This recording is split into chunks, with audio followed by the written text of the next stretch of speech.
I had two situations during my superintendency where, as a superintendent, you're over everyone in the organization. The only person above you or people is the governing board. So you have all these employees. The governing board has one employee, the superintendent. And in that, you're supervising people. Well, in that supervision, there's always going to be people who are lacking leadership skills, we'll say. And it just comes down to identifying that and working with them, not being shy, having the courageous leadership to sit down with them and say, okay, this is what I observed. These are the complaints coming into me about your leadership. We need to fix this now. I call it now leadership. And we need to find out what's going on. What training do you need? How can I help you get up to speed? Because we can't have this continual problem throughout your leadership.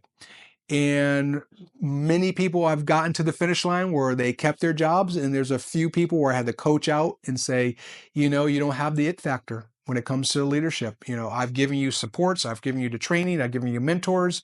I don't know what else I can do, so it's time to move forward. And that takes a lot of courageous leadership for me, because now I got to put you on an improvement plan, give you 45 days, give you supports, and you still didn't come to the finish line with that improvement plan. So it's it takes, again, that courageous leadership to get people there. Most get there and some don't, and being courageous about exiting them out.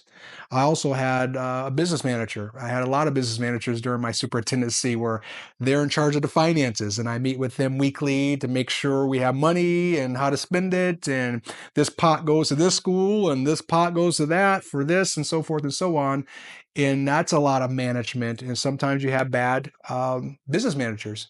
And it comes down to, again, that courageous leadership of looking them in the eye, training them back up, getting them back on board, and saying, yeah, you got there, you can get another contract for next year, or no, you don't have the it factor. I gave you all the supports possible.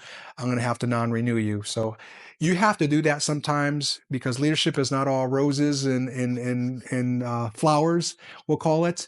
And sometimes it's just trying to get people there and they just don't have the it factor. You got to exit them out, coach them out.